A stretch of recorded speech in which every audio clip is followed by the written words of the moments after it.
So I'll be talking on the management of traumatic cataract with secondary IOL implantation and a little bit about muscle trauma.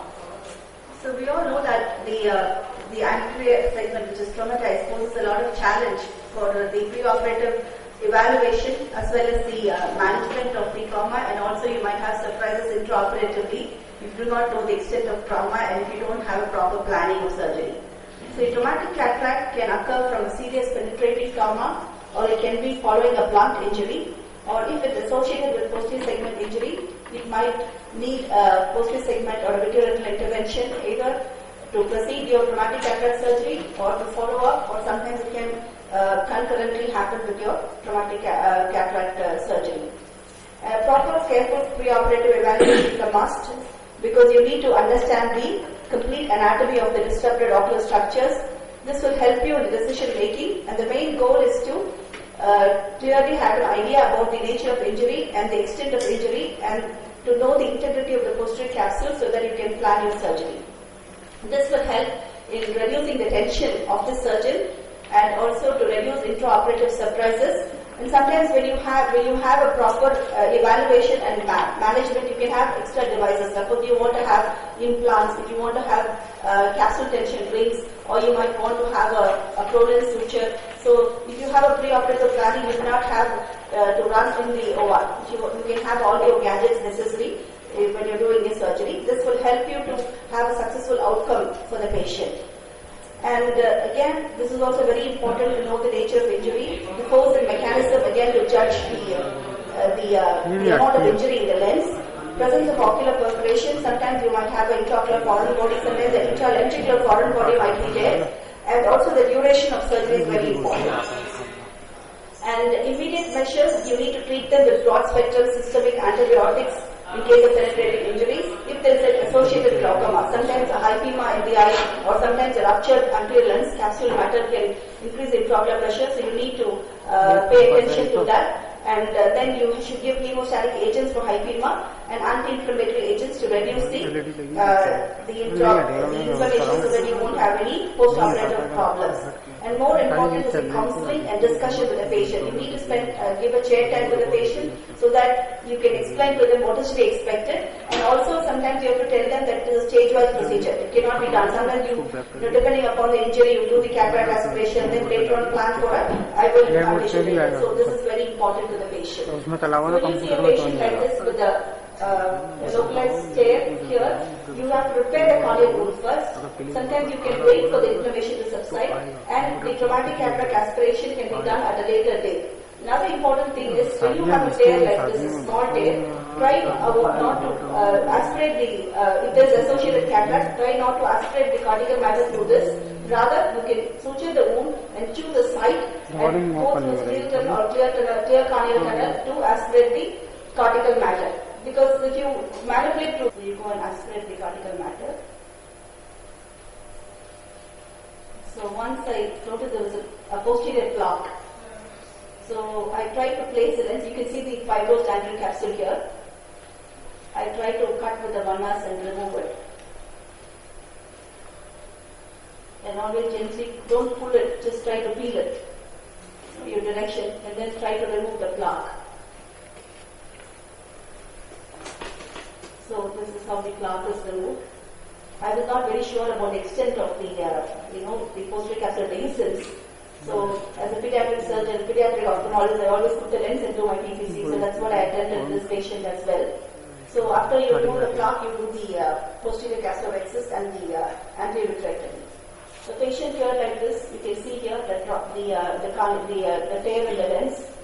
So you try to do a rhexis, try to avoid the portion and try to complete the rhexis, aspirate the cortex. Here we are not very sure about the integrity of the posterior capsule, but I was lucky there was not a big tear posteriorly.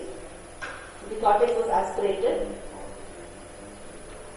This patient was a free patient, so we put a rigid lens. I'm trying to clean up and extend the rhexis a little bit. The rigid lens was placed in the bag. You can see the margins of the anterior capsule. This is an old traumatic patient with an absorbing lens. You can see the Schomburgk's ring, which is trying to be removed. and then you do a visco expression of the after cataract.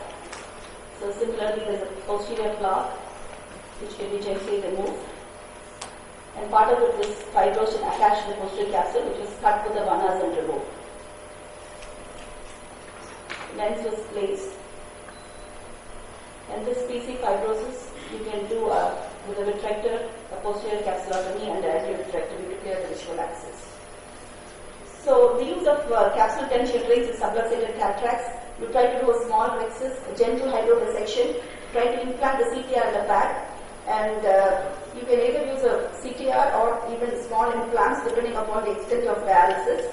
So this is a patient here with a hydrodialysis. You can see here, there is hydrodialysis. Also, if you see, this is the lens margin. There also is zonodialysis which is involved. So we use the glue to stain, and then we try to attempt to do a rhexis. Because we have to put a CTR, you need to have a good rhexis, otherwise no point in using a CTR. And there's a dialysis here as we see. So the cortex was aspirated, and I'm using the CTR here. So you should watch here how the bag gets extended. See here. So you put the CTR, see here, getting extended. So then you put the intraocular lens, and then you can fix the iris.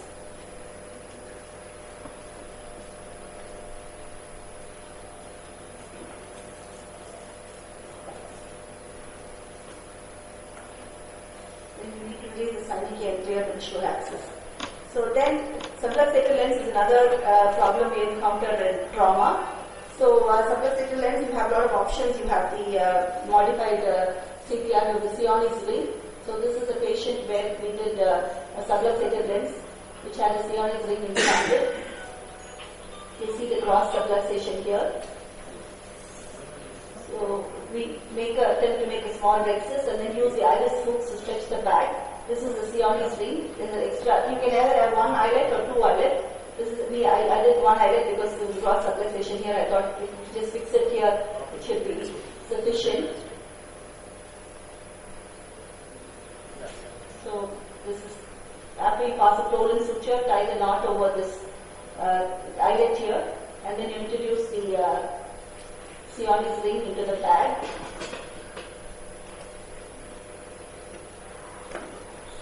After you introduce it to the bag, you pass a gentle stage needle, try to pass a Tolan suture, bring it out to this little flap here.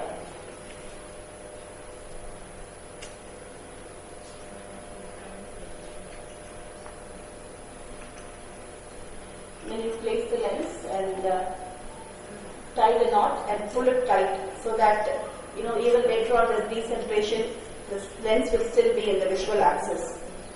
So secondary, I have an option. We all know that it's an effective optical modality for managing pediatric aphakia, and also secondary I have options following traumatic cataract. It is an additional surgical procedure, and a lot of other steps are involved, like posterior synechiolisis, anterior-vitrectomy, pupilloplasty, and membranectomy, etc. And secondary options could be in the sulcus, or you can also think of scleral fixated iris suture IOS, but I'm not going to the details of those. This is another video of secondary implantation. Click on the video, please.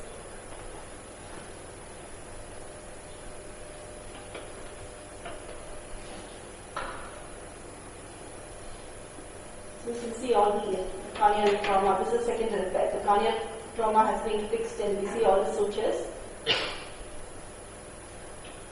We normally, the duration depends upon the age of the patient. Very young child, then we would take it immediately for the risk of amblyopia. But then older patient, if the wound heals well, and the time of suture removal, we do it because if it needs a general anesthesia, then we do the suture removal and plan the secondary implant at the same time. So you can see all the adhesions. So the synechiolisis is being attempted.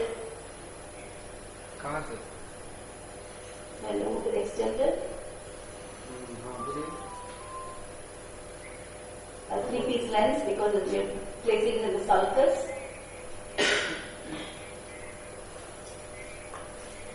And then you need to clear the visual axis after this.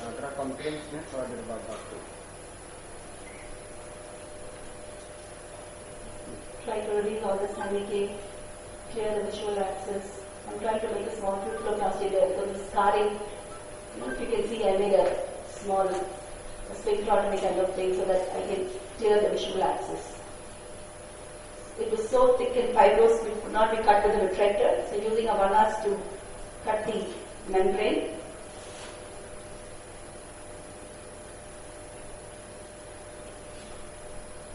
And then you do a vitrectomy to clear the visual axis. Now you see a clear visual axis. And then after you close the wound, the sutures can be removed, the corneal sutures. So coming to the muscle trauma, this is a patient here with eyelid laceration with trauma to the superior rectus muscle. If you look here, the child is trying to elevate, but then the elevation is restricted, the eye is in hypotropia and primarily position.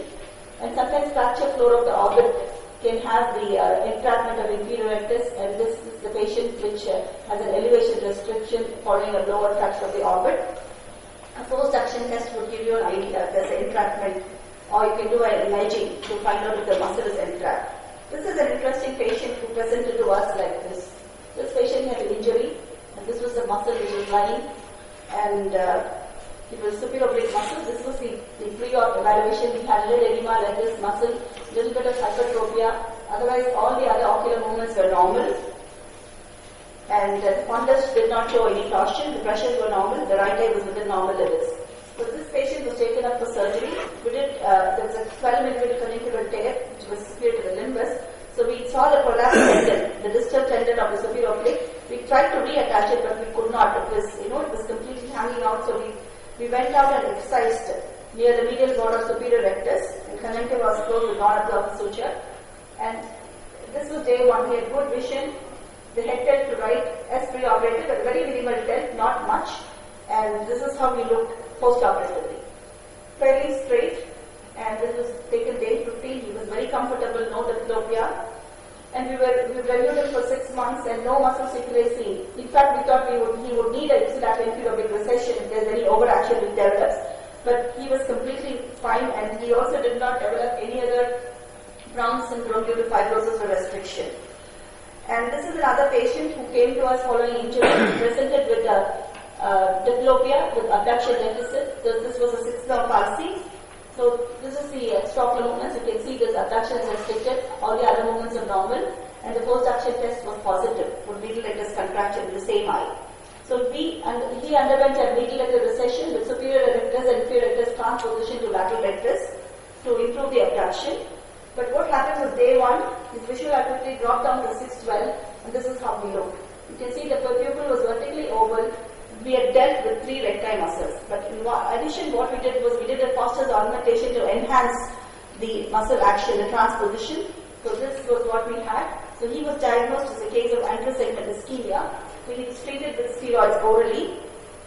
And this is his poster photograph. If you see that, primary gaze, the lesion was severe. He's looking almost orthophoric. Though there is not much of an improvement in abduction, it's better than before. It's at least going away from the midline. So, eye muscle trauma, mainly statistics due to isolated extraocular muscle rupture is very rare, and the order of involvement, usually the medial rectus is very commonly injured, followed by inferior rectus, superior rectus, and lateral rectus is very uncommon. In case of suspected extraocular muscle rupture, orbital imaging is a must. It will give you an idea, especially when you are planning to explore surgically.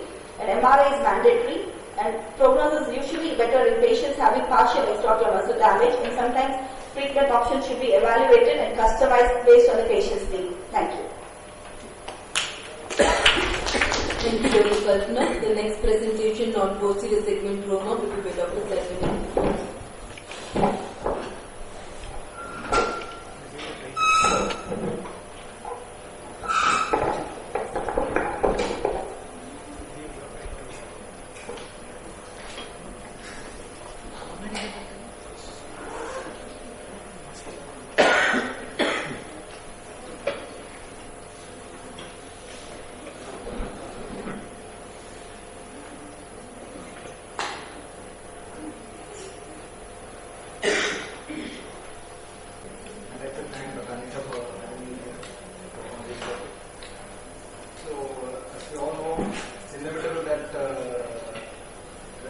Apprentices are very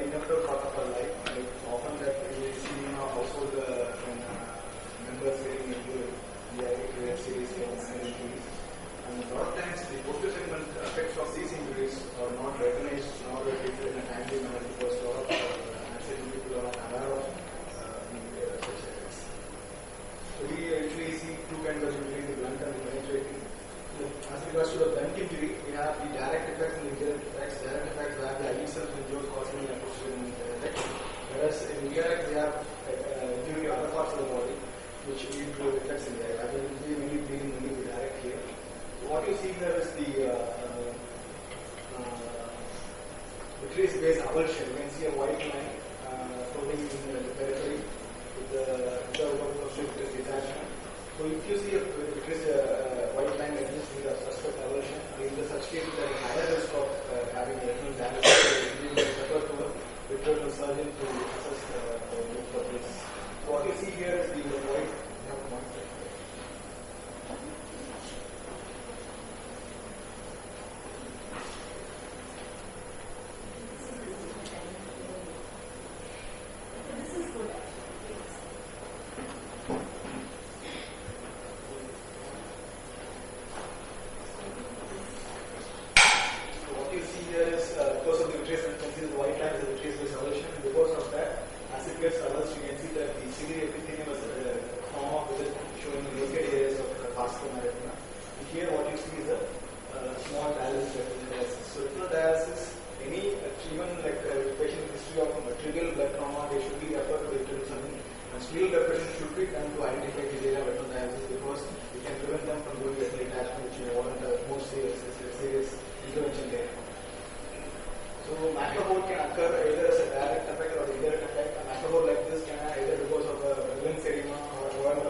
And this is the see the posterior pole, and you should also know that we don't see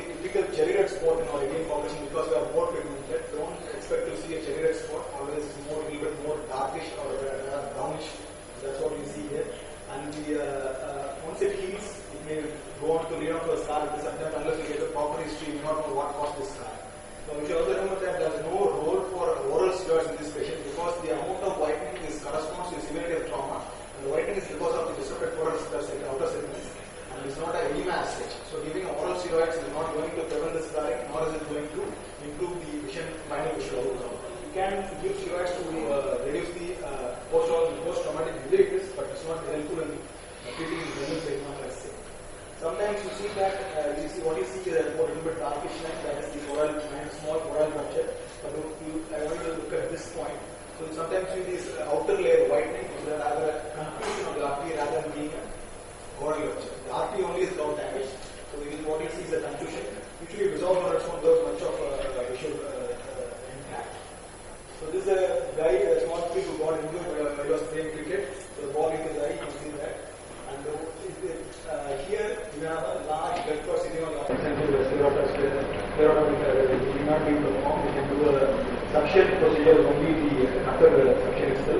And lift it up, bring it into the anterior trace and then remove using either forceps, forceps to the anterior. This is a small funnel tear with a dramatic cataract related to the So you want to preserve the lens, you do not do this technique, but if you want to, if the lens is already damaged and you are removing the lens, you do not open the sclera to do a new suture technique.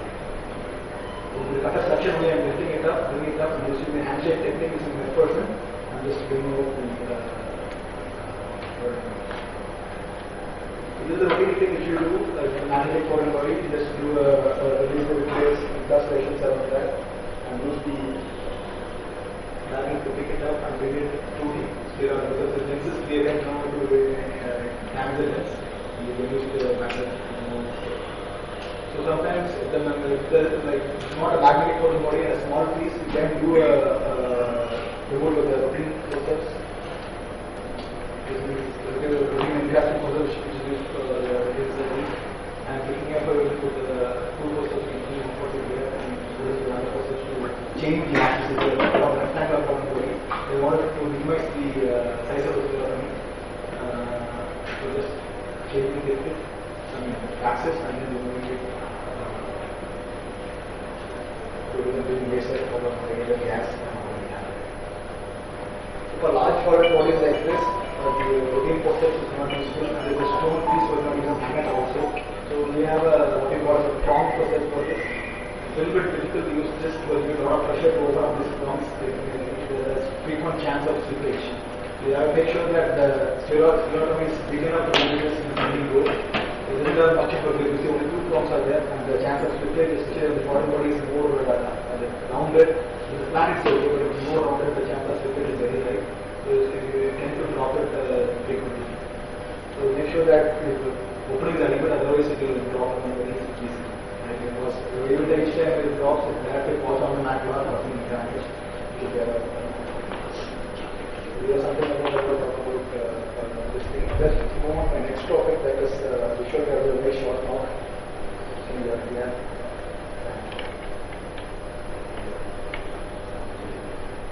Not much here.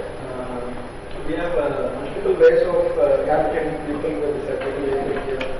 That is the commerce being heavy glasses, especially when there's a blast trauma with significant damage to both the eyes, both is likely and you don't want to invade because of sensitive damage. You can always give anesthesia when the patient is a poor patient is not going to afford the other expensive procedures. You can always do the glasses. But if it's unilateral, contact lens is again an option. But if the patient is not able to wear the contact lens frequently, then you have the option of using SFIs. So under SFIs you can also use, but okay, SFIs are very big SFIs, quite heavy, and whether these long-term stability because of the suture degradation, how long it will stay there, properly is a question. And when you're doing this, you have to open the limbus to at least 10 millimeters, otherwise 10 to 11 millimeters, 12 millimeters. Otherwise, it's very difficult to insert the and the haptic optic junction is very fragile. You are trying to mostly insert to a small thing, it frequently breaks. There will be around that. You always make adequate movement. There are lots of iris. If it's a total area, you can go for multiple iris segments to compensate. It's only a sector. You have also tailored segments to cover only small sector to prevent photophobia. And then if it's a what you commonly see is lung trauma being treated as a large pupil patient typically complaining of photophobia. Can also use another supply in this, but it's more safer to first treat pupil plasticity where you apply video and raise the pupil. There are two cases here. So what you do is you make 3 or 4 parasynthesis all around, and then take a 9-0 protein suture and pass it through the superior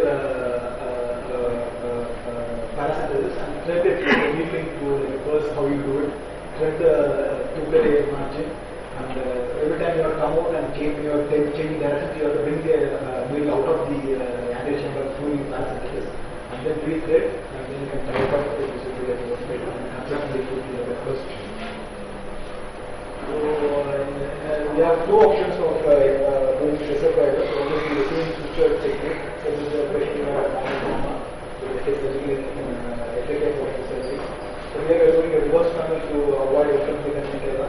Taking the photo is also in this case just look at the taking a reverse tunnel something from towards the screen. And through this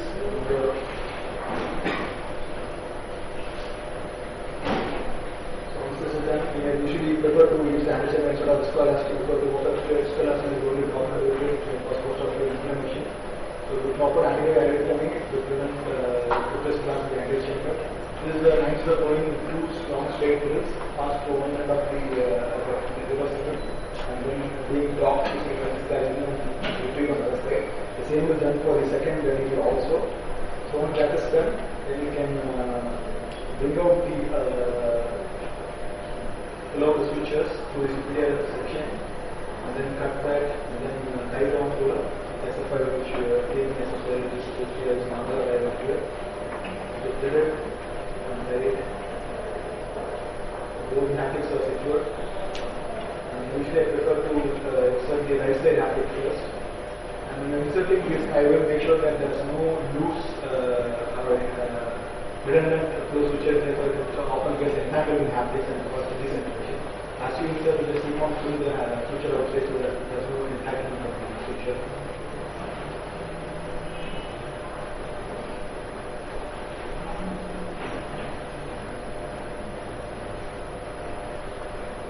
So once the IOL is inserted in the center, then the switcher is retrieved through the using a small hook. And then the mark can get in. And over the side, the switcher is retrieved using this hook, so that once you tie it, it flip into the tunnel, that they can get exposure. So this is a case of glaucoma patient, one-eyed patient who had undergone surgery because the capsule was rather big at the CT also. He had a head trauma and was trying to pass through a small shot in the way, we had banged his head, and that led to already weak lens popping out into the place cavities. And here we are making 2 tunnels on either side at 180 degrees apart along the reverse short tunnel around 3 to 3.5 millimeters, which is 1.5 aircom here. There is a 1/3 to 1/2 field depth. This few short tunnels will be used to enclave the haptic.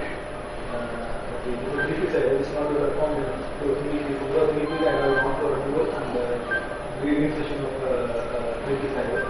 So to secure the antechamber, maintain the universality and the dimension as well, they are using continuous infusion with the infusion in there.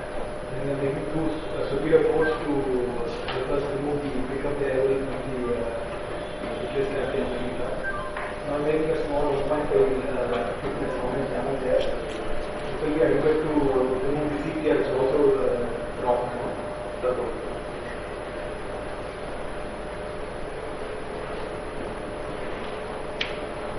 Because the technique is done, the CPR which you can see there. Because the long CPR and I have a small opening, I am trying to cut it with my scissors so that I can make it into 2 pieces and then remove each separately so that I can the first piece in the second piece. Now this is the IOL inside there. There is a PP side which is blocked. There is some information which is inside and put in there.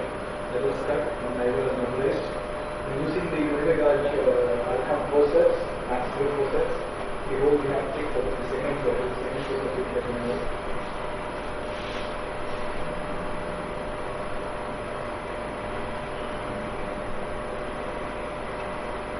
So we have now we make an entry into the vitreous area around 1 millimeter from the vitreous. This is the hole through which the haptics will be externalized. That is, we restrict the bit of the lens with the very forceps, bring it down, and this haptic is externalized out of the globe by pulling it out through the entry which will be 1 millimeter from the lens.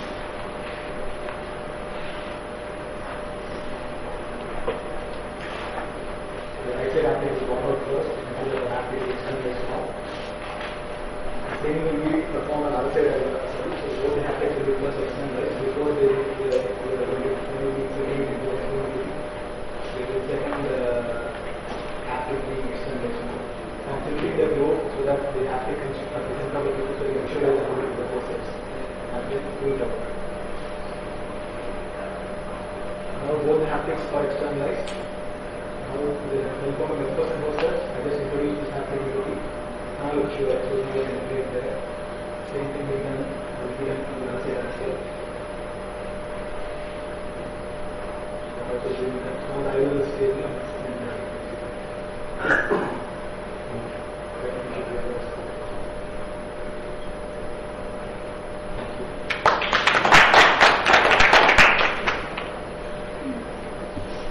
Thank you everyone for attending this session. If we have any questions, I think we have a couple of minutes. Since the next group is already here, we would like to take the questions outside. Thank you.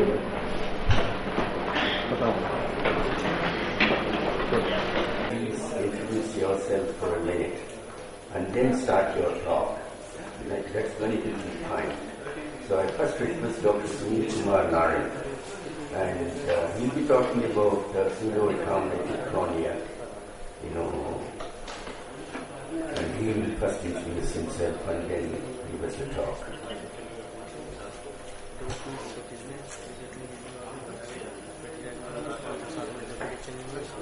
Good afternoon, everybody. I am Dr. Sunil Kumar Narayan from Delhi. I am primarily a vitreous surgeon, and now I do everything: cataract, refractive surgery, and vitreous surgery. Unfortunately, doing three things is backbreaking, but I love retina, and I have to do cataract and refractive surgery for survival. So today I will be talking about a very controversial topic, that is LASIK and presbyopia. This we have been doing for the last 7-8 years, but in very selected cases. So controversy was that should we do it or not? Like most of us are not selling multifocal lenses, only if the patient asks for it and forces us for it. That's what I do personally. I don't sell multifocal lenses. I let the patient buy it. So my concept of pseudo-accommodative cornea is based on a French surgeon's technique. I was trained by him, Dr. Tolendo. He's in Cannes, which is more famous for the festivals, film festivals. The aim of this study is, the aim of this treatment is to create emetropia at the center of the optic zone on the visual axis over a surface of 3.5 millimeters, and then gradually forming a peripheral zone for the near vision. That means periphery is used for the near vision and the central is used for the distance vision. This is a diagram how it works. The central yellow part is for the distance vision and the peripheral large optical hyperopic zone for the presbyopia. Now I will tell you our experience about the presbyopic cases. This is not all cases. We have more cases now. This is 126 cases. And average age of the patient is 49 years. And most of them, many of them are hypermetropes, less number myopes, and even lesser emetropes. This is the age distribution. So most of the patients fall in the age group of 45 to 50. This is the distribution of the patients: hypermetropes 68, myopes 32, and emetropes 26.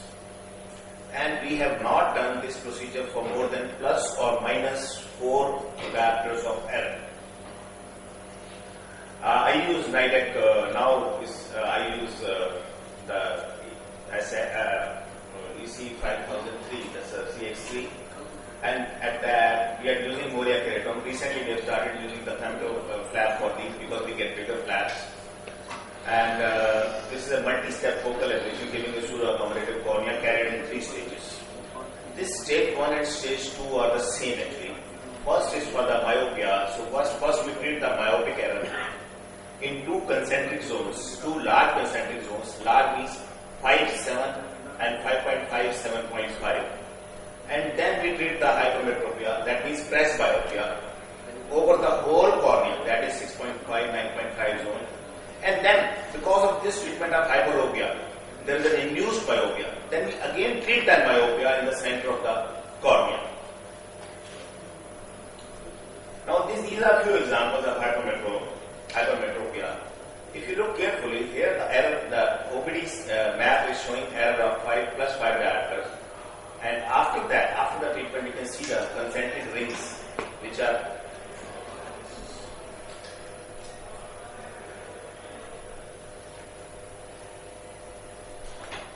concentric rings, and you can see the post-operative error is nearly 0.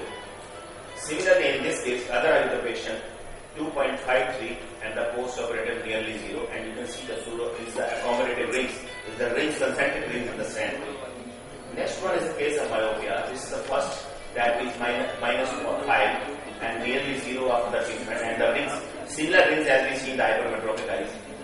Same here, this is the map 1 and 3. This is 1, minus 5, and after treatment is nearly 0. This is a emetrope case. He remains 0 even after the treatment. After the treatment, here there is a slight reduction of error, that is minus 1 diopter. Now, most of the patients, satisfaction level in group A, they are the most satisfied patients, that means hyperop patients, as in all refractive surgeries. And the least satisfied are the emetropes, because they have crystal clear vision for the distance. Now, there are some aberrations induced by the LASIK, so they get little dissatisfied for the distance vision. Now, retreatment, we have done few retreatments also. And the complications, actually, there are no complications there, as in the conventional LASIK. Distance vision usually settles by 2 months. Post LASIK, near vision, there is no overcorrection for pressure because we always treat plus 2.75 for all the patients. But there are few concerns. Concerns are not different from the regular LASIK patients. That means we need a large aberration zone, that means 6.5, 9.5. Which is not really achievable by any of the keratomes, even by the femtosecond laser. Then,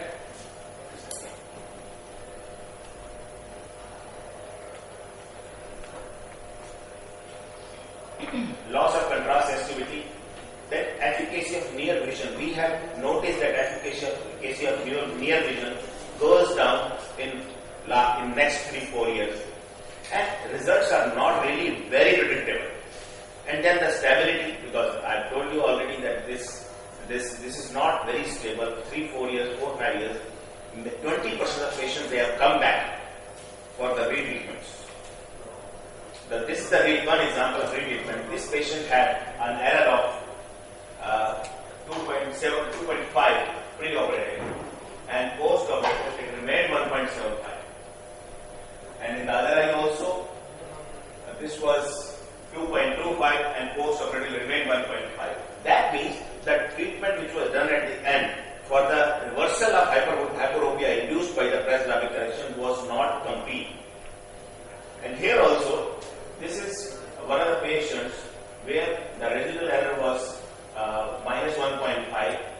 Then we did the treatment and it became 0. This is the next map. So, to summarize, patients are really very happy on the first post-operative day, because the near vision is wow. This is very good. And achievable pseudo-accommodation is about 2 diopters. This is more efficient in hyperopes, but there is a key role of positive spherical aberrations, which probably we have induced by this treatment. And this is an interesting option for high myopes, although we have not taken very high number of high myopes. Multi-zone LASIK is as effective as conventional LASIK for distance correction. There is a loss of some contrast sensitivity as in all other LASIK patients.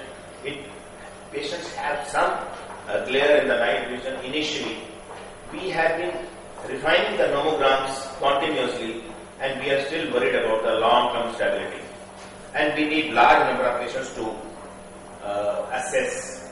So, what about our problems is inconsistency of results in the first year, and then after 4 or 5 years they come back for the retreatments about 20%, and there is a requirement of large ablation zone and stage of demyelinization. We have done few modifications. I will just tell you very short.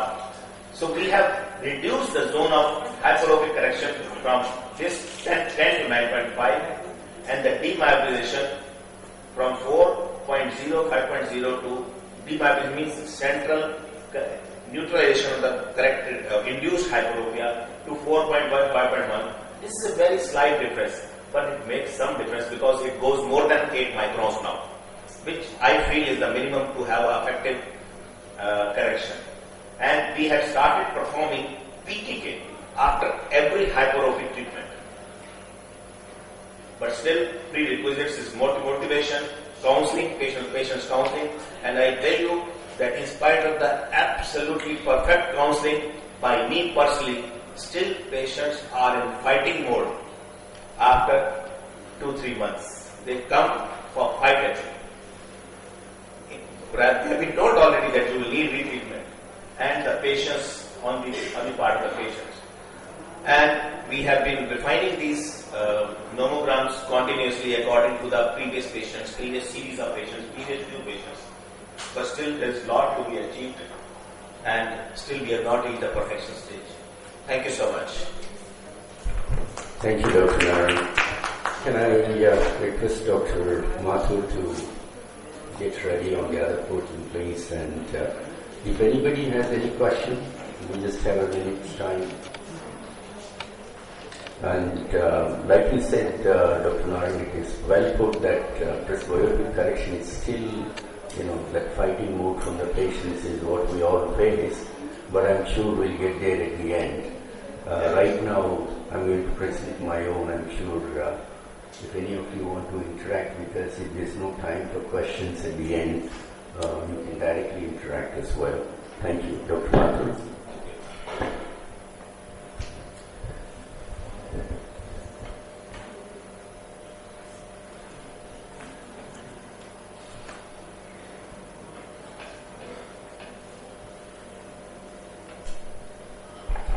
Well, Dr. Mathur, you ready? Okay.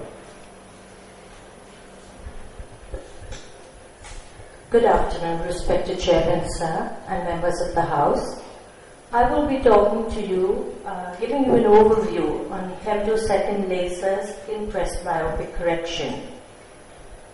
Came the advent of the femtosecond laser in refractive surgery. Oh, sorry, I was supposed to introduce myself. Okay. I'm from New Delhi, and I'm the cornea and refractive surgery consultant in a joint practice Shroff Eye Center, New Delhi. I grew up in Bombay, did my MS in Bombay, then went on to Shankar Nethralaya, Chennai, did my cornea fellowship. Then I was at Mass Eye Infirmary, did a fellowship there, and then now I'm married and in New Delhi. I do cornea refractive surgery and keratoplasty, everything related to the cornea. Please doubt of cataract surgery now. So, came the advent of the femtosecond laser, and refractive surgery was never quite the same. Right from making flaps from simple LASIK to cap buttons for keratoplasty to channels for intracorneal ring channels for implants, and going deeper down for cataract surgery, trabeculotomies and glaucoma, cutting anterior vitreous membranes today as investigation goes. Femtosecond lasers have come a long way and have invaded ophthalmology. Now, one very interesting application is its applications in presbyopia. There was a saying when the Americas were found, it was a legend that there was this fountain of youth, that whoever drank from the waters could turn back the clock 100 years. And if we put that clock forward by 500 years, most of us past the age of 45, are also on some side sort of a quest, not the quest in the Wild West, but here among anti-aging creams and myriads of pills and bottles and everything else. Why is this? Because today the demand for presbyopia is a lot more. Maybe less than 3% 5 years ago to more than 30% today in our practice. Now the goal of a presbyopic correction would be to improve near vision without loss of distance vision and an increase in the depth of field. But it's not so easy because patients can be difficult. Patients will need reading glasses more as they get older. They have to be counseled for that. And they may need another procedure down the road. Besides, one solution does not fit all. And the crucial factor for success would be the consistent targeting of refractive outcomes.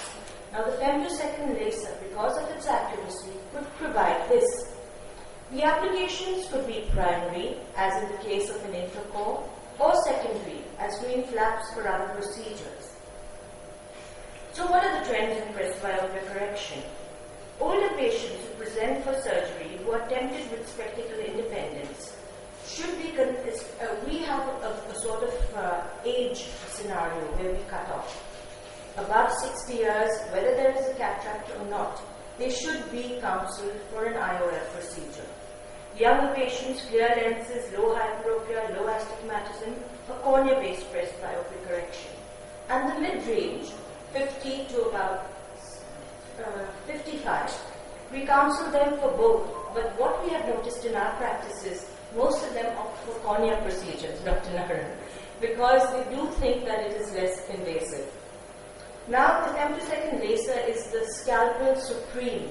Okay, you have pulses of energy which can be arranged to produce plasma which expands at supersonic velocity, spreads in the cornea to form dissection planes, which could be horizontal, vertical, or oblique. And these can be used very efficiently for presbyopic correction.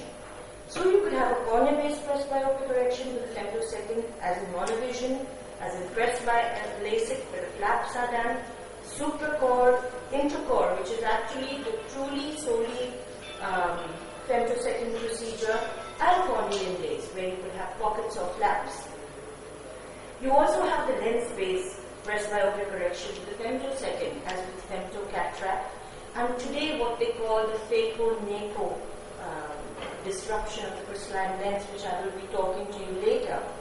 So you have a whole variety of new lenses which are predictable and accurate. Most of our forays were probably with the classical monovision LASIK, easy to explain to the patient was functional but no wow factor. And of course we could not perform this without a prior demonstration to the patient. So we had emetropia with presbyopia, I won't go into detail, myopia with presbyopia where the dominant eye was for distance, and you have the hyperopia with presbyopia where the non-dominant eye overcorrected to a mild myopia. Then we had the presby LASIK or presbyopia femtosecond LASIK. Now in all these procedures, the basic modality is creating multifocality.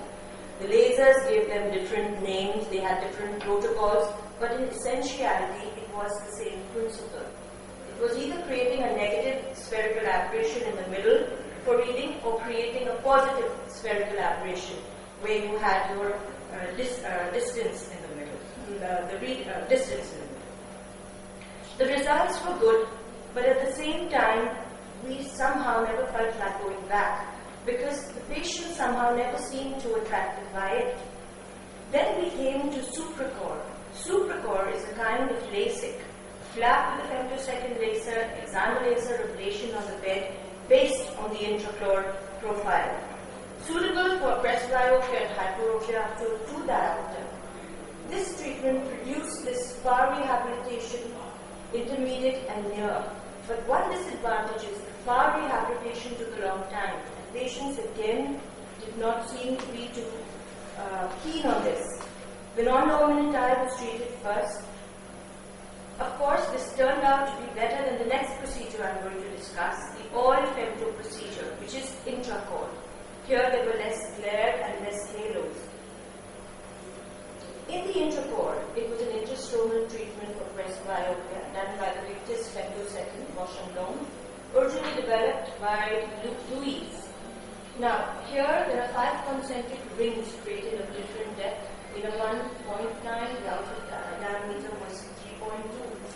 But this is one procedure. We've done a lot of presbyopic correction. This is one procedure whose principle we personally didn't agree to, because anything, it was totally corneal within the cornea, and this relied too much on too many variables: intraocular pressure, the elasticity of the cornea, and the biomechanical healing of the cornea.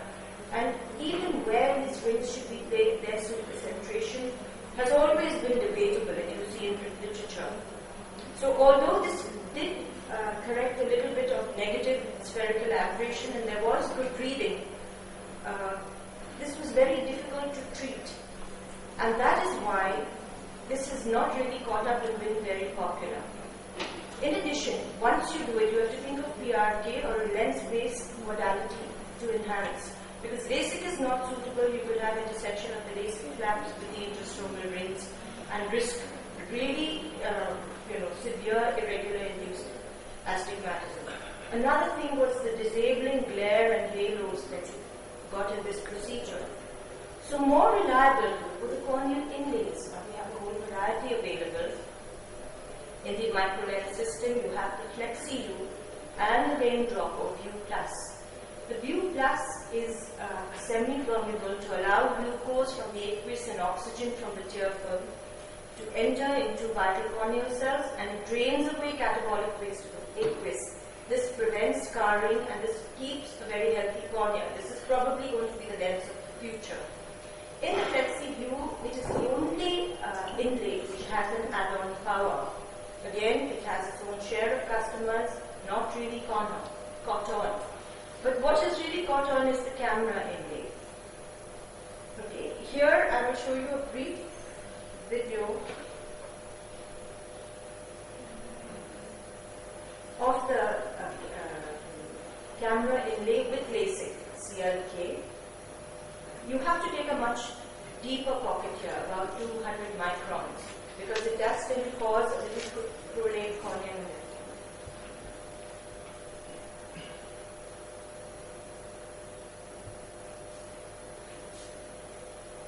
And between the original flap and the new flap, if you've had LASIK before, there should be a minimum of 100 microns. This is Dr. Minoru, whom I worked with in the camera inlay. It's done absolutely like a regular LASIK flap.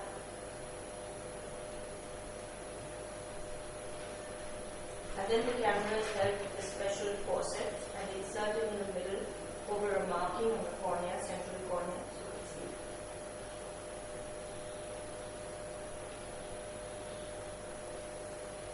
It is done unilaterally in the non-dominant eye. Of course, you could also have it with the microkeratome, and you could also have it with pocket. Now, essentially, when you do it under a flap, they believe dryness to be a very deterring cause post-operatively. The pocket probably provides much better visual rehabilitation. There's less dryness, and patients are a lot more pliable to that. Patients have to be informed about inlay exchange to higher power as their accommodative amplitude further declines with time. And now, probably one of the most exciting advents of femtosecond lasers for presbyopia, photo-disruption of the crystalline lens, weakening of the lens fibers without touching the capsule. And this is believed to bring back the elasticity to the lens and to the capsule, which is supposed to be treating the basic cause of presbyopia, the loss of flexibility. Accuracy, this is a trial done in Minnesota, the accuracy and reproducibility of femtosecond laser permits the formation of incisions in multiple dimensions. Well, it shows very promising interim results, but still far from the goal. So, presbyopia has been a source of vexation to cataract and refractive surgeons down the ages. But we as refractive surgeons should take the best, sieve out the worst, and proceed with level-headedness. That is going to be the root of future. Thank you. Thank you, Dr. Marcus. Lovely. Is Dr. Marcus Goyals here? No. Can I request Dr. Krishna Prasad, please?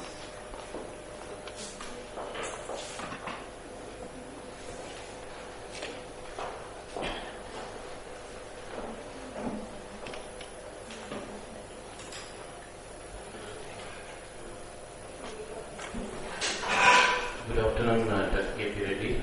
I am Dr. Krishna Prasad, Director of Prasad Netralaya, Udupi and Mangalore, Karnataka. So, I'll be just talking about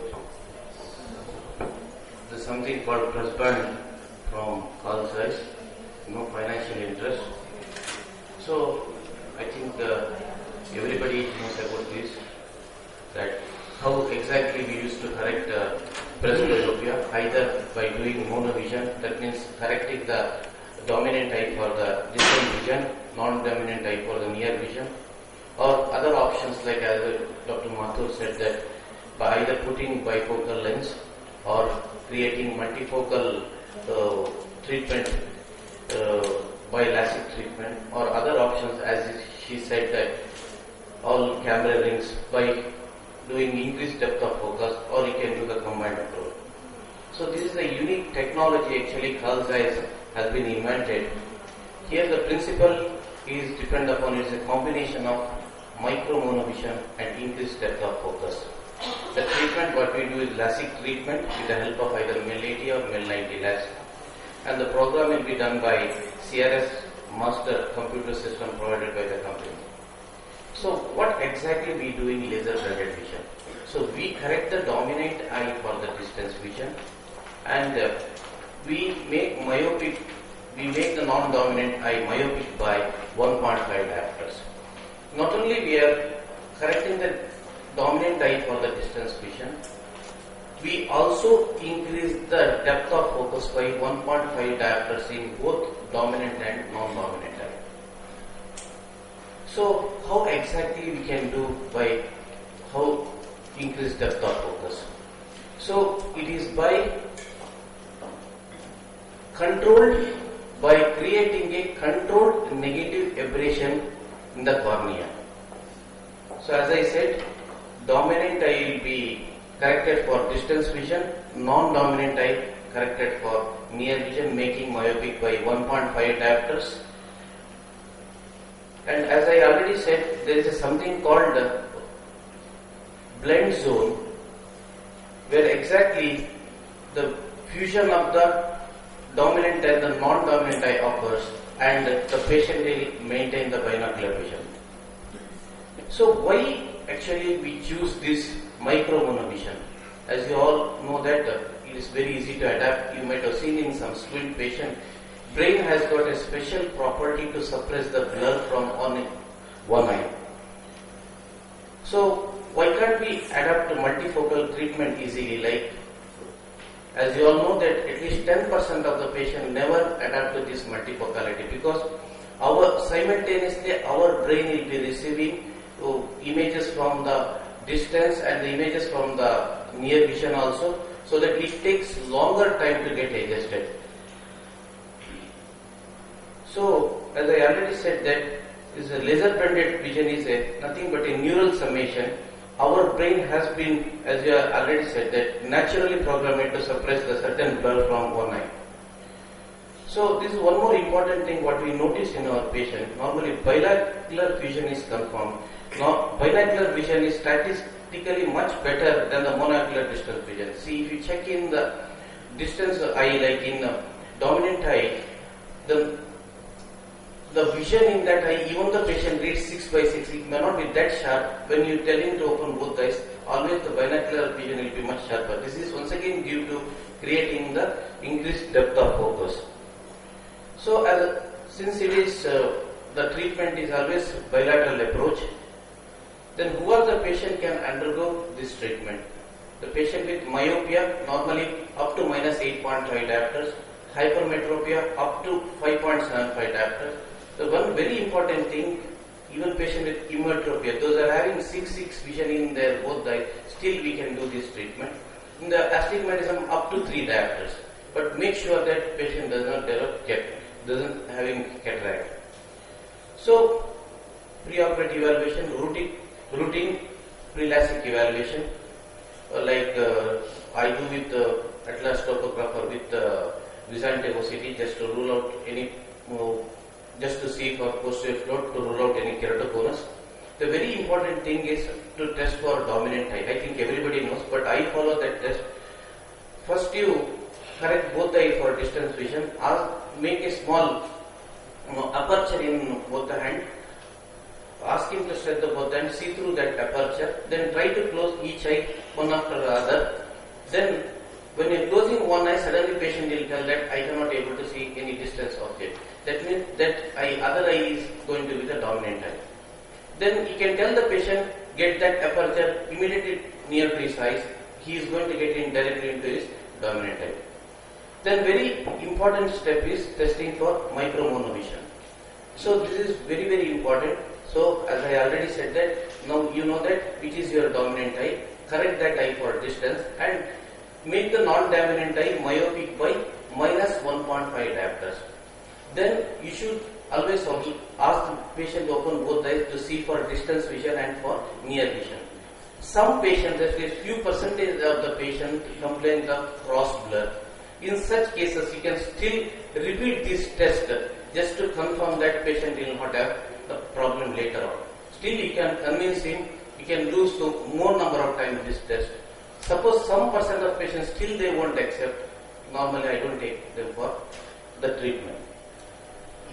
So these are the planning. Normally, as I already said that the program will be done through CRS master provided by the company. So this is our experience. I have done more than 100 cases, but I showed you only about 40 cases. These are the 40 patients actually come for regular follow. So what I have noticed, none of the patients dropped their distance vision not more than half a line. And one more thing, this graph really showing that even in non-dominant eye, 75% of the patient vision is better than 618 or up to 612. Why I am telling this? If you correct one eye for distance, other eye for near vision up to 1.5 diopter, normally patient will have a vision of 636 to 624. But since we are creating increased depth of focus, normally patient will have, even in non-dominant eye, 618 or 612 or better. Even few of my patients in non-dominant eye having vision of 6.9. And one more thing I wanted to tell you, always binocular vision will be much sharper than the uniocular vision. This is a small video. I think those are having femto, I think they can take out the flap from femto. Since I don't have femto, so I have used microteton from Amadeus 2. No financial interest. So I mark the cornea with the marker. Usual treatment, since I already said that it is a bilateral treatment, so you have to treat both the eyes.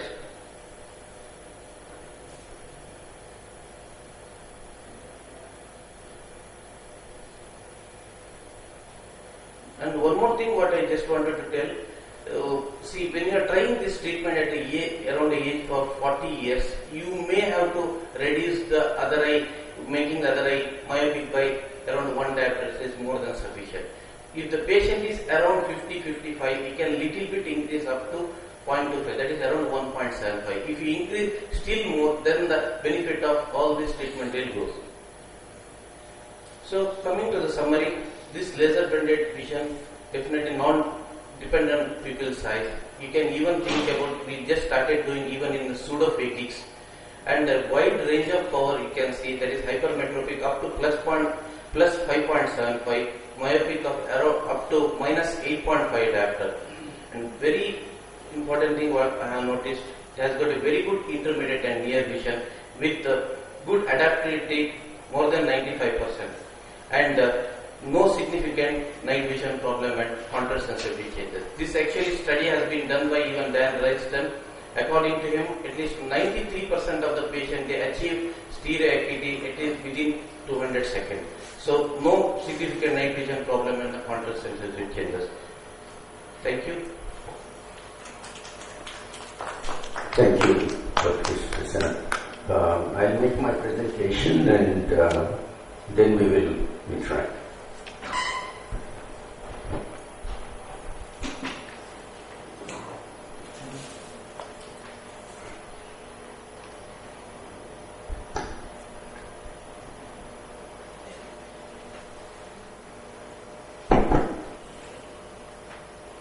I'm sure you would have expected the big crowd of presbyopia ophthalmologists here, both for the sake of getting this done on their own eyes and also to know how to make money, I suppose. So, thank you once again, Dr. Narayan, Dr. Mathur, and Dr. Krishna Prasad for lovely presentations. And I'm more or less going to repeat what Dr. Mathur has said to an extent what Dr. Narayan has said. But this is what I limited myself to providing service to the presbyopic age group in my clinic. And I simply, we all know there are either, like Dr. Mathur said, either a laser or a lens, the two things, no confusion. But it all depends, like Dr. Narayan said, how do we stop these people coming back fighting with us? How do we make them happy? That's the million-dollar question. So what I did in year 2009, I went to Professor Lee's, Dr. Mathur was saying, to Bogota, and got very impressed with the intercar, and I bought the machine. And after doing a few cases, I realized, first of all, it's limited. Like all the variabilities that Dr. Mathur has said, there are what we call non-responders, but in reality, it doesn't work in certain situations. So I ended up realizing the money I've spent, which is about 2.8 crores, is wasted. But fortunately, that led me to the Supracar and also to the Victus. So started realizing it's not money all the time, we have passion as well. So here if you notice in the Supracar is born out of intercar because the Technolos has their own Presby LASIK which has a transitional zone which has become a major issue for them. And they realized they needed to learn something, and they have learned something from the intercar, that you could come out with a nomogram that will give you an ablation without a transitional zone and end up calling it as Supracar. So these are all the eyes I did, and except for the first 5 patients, this is what I want to strongly share with you. First 5 patients were bilateral, and then I realized it doesn't work once again. They all become myopic. They are very, very happy with their reading abilities, but every one of them complained about their distance. From then on, it is nothing but monovision, monovision, monovision. Whatever you want to do, that's how I provided service, and patients are quite happy. And rest of all the eyes are done unilaterally in one eye, and some PRKs. And this is the kind of ablation profile you get in post-operatively, that you don't see a transitional zone. So this is one of the first PRK cases I did. So PRK Supracar can be done both in basic and also in a PRK situation. So in conclusion, I would say it's an excimer presbyopic solution. Without the transitional zone is the attraction, ablation optimized, and that's what made me buy this technology. And seeing that the patients are happy with this, what I call an advanced monovision, meaning in the dominant eye I correct whatever power they are, and if they are emmetropes, no need to correct anything. But in the non-dominant eye is where I do my Supracar. And Dr. Narayan has touched the word counseling. However much he counseled himself, still there are issues and patients may not be happy. So counseling really is the king. It is what you make them believe and what you deliver. And what Dr. Krishna Prasad did, almost all your patients are happy. Am I right? So once again, it's monovision. Am I right? So it's all, at the end of the day, we're still living in the world of monovision. We give it different kinds of names, but that is the most successful way to provide a laser treatment for a presbyo is monovision. Then I realized that the story doesn't end there. It's not enough to stick with the laser. Like Dr. Mathur has divided into different age groups where you go in when it comes to counseling, which one would you offer, whether they have, when a person like me, I have no cataracts, but just before I broke my leg, in fact, went for surgery to Dr. Steve's leg in the US, and that is for my dominant eye, I wanted an accommodative IOL. And in my non-dominant eye, I wanted a multifocal. I won't name the lens because people may not like it.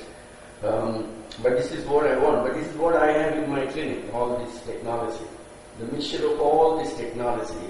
Now, unlike in the past, I can confidently say to my patient, I will deliver the goods.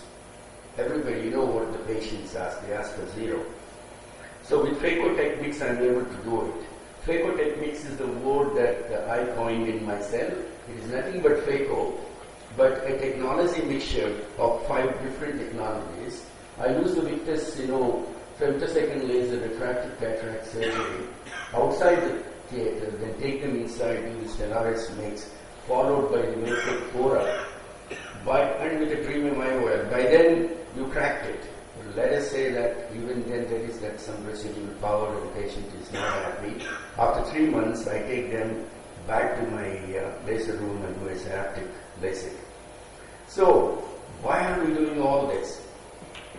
Well, the reason is expectations.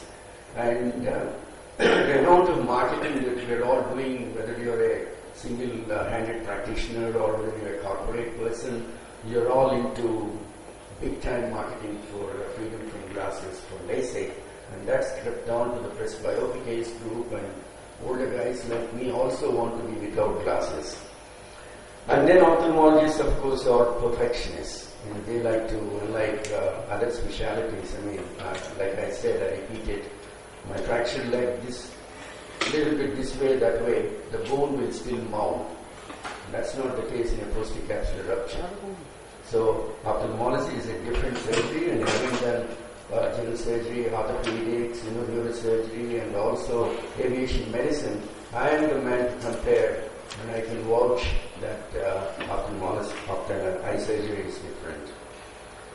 So here is a small video of what's happening in my clinic.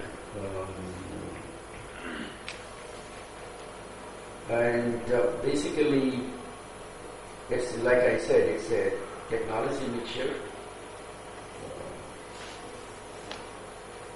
And first, of course, is the Victus. Second is the Stellaris mix.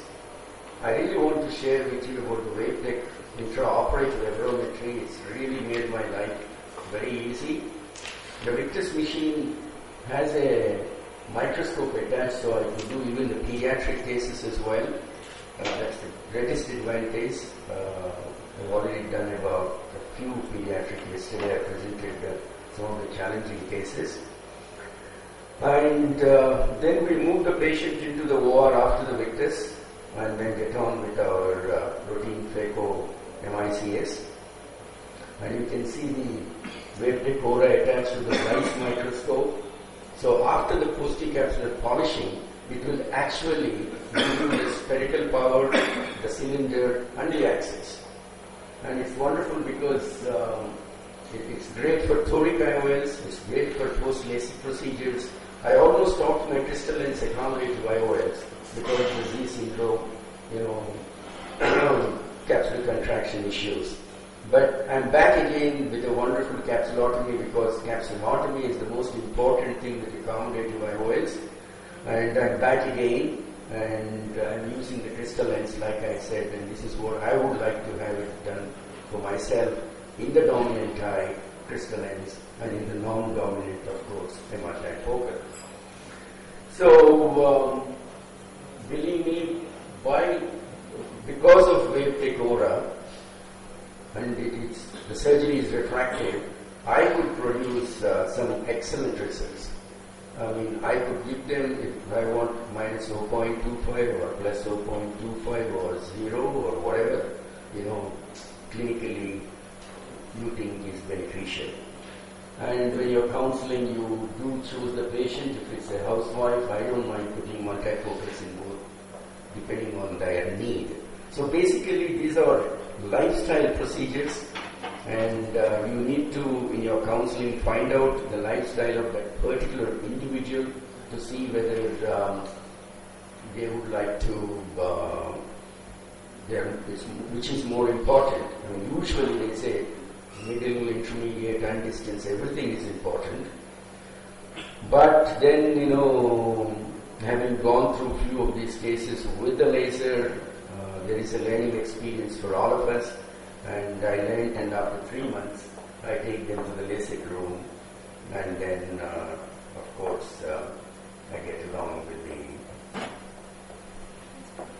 So, see, before I never used to put a multifocal in a cornea which is thin, because I will not get the opportunity to treat the residual power post-operatively.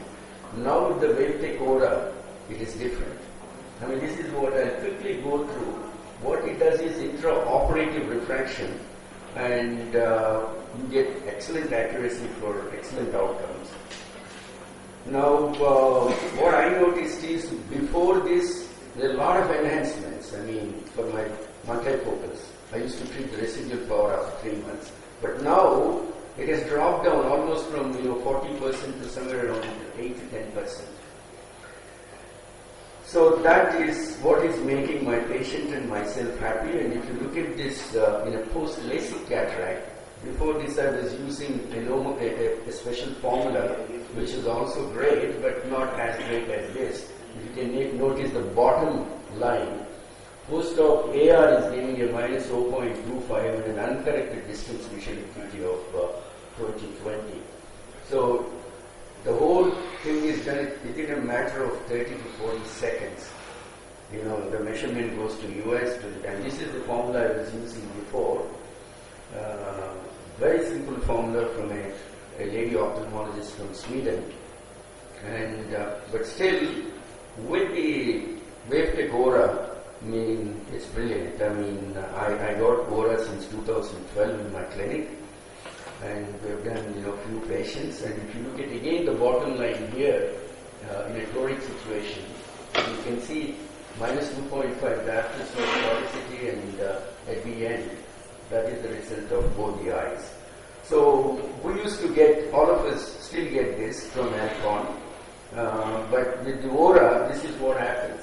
You get this picture on the screen to tell you how to, it says rotate clockwise or counterclockwise. All you need is a little bit of rotation and reading again, and then it says no rotation recommended, and it will tell you how much cylinder is left, about 0.27. You should be happy with that. So with that kind of system, what are all the values to our practice? Risk, mitigates risk, of course.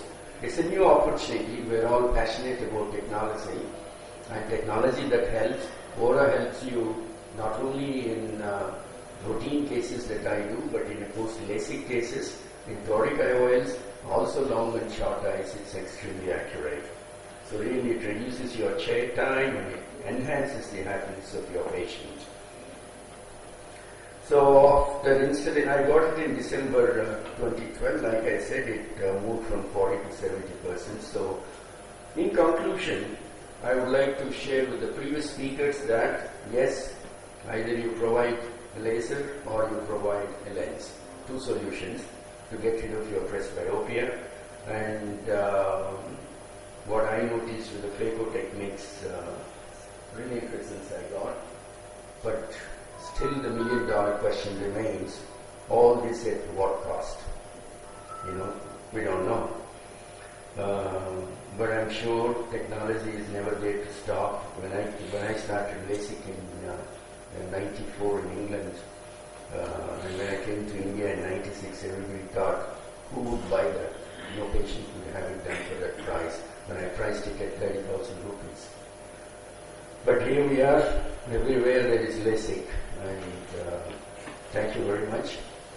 So I suppose as a chairperson, I can also seize this opportunity. I think we have another 5 to 10 minutes.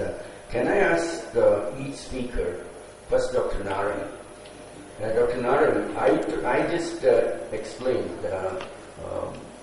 that if I am going to get it done for myself, it would be what I said. What about in your case? You passionately presented your presentation. Would you have that on your own eyes? After listening to your decision, maybe I'll think over it, but I'll tell you one thing, that Dr. Parentro, who is the inventor of this technique, he has got it done both the same. Great. So I'm yet to decide about, maybe now onwards I'll start, still have, because I'm -1, so not much of that pressure. Has he shared with you about what it is like post-operatively for himself? Yes, he should be about now 57. Okay. 57, 58. 2005. Yeah, he should be about 59 now. And he has taken one enhancement himself. Okay. Because the problem I shared, out of this 126 is those patients again who came back for the follow-up. Actual number with me is much more. What I have done. But I tell you, out of these 126 patients who were in follow-up with me, about 20%, if they were ready, I would have done enhancements for them. But most of them were not ready. They were busy or they were happy with slight myopia in the other eye, like monovision, partly monovision, one eye, if it's okay, they are fine. But those people who were happy, they were really the most appreciating patients. They were. Yes, this happens in our field.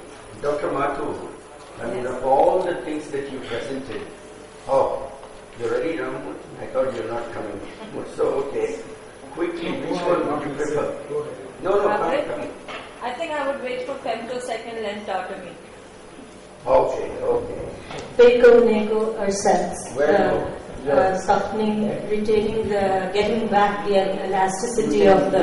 You can afford to say that because age is on your side. So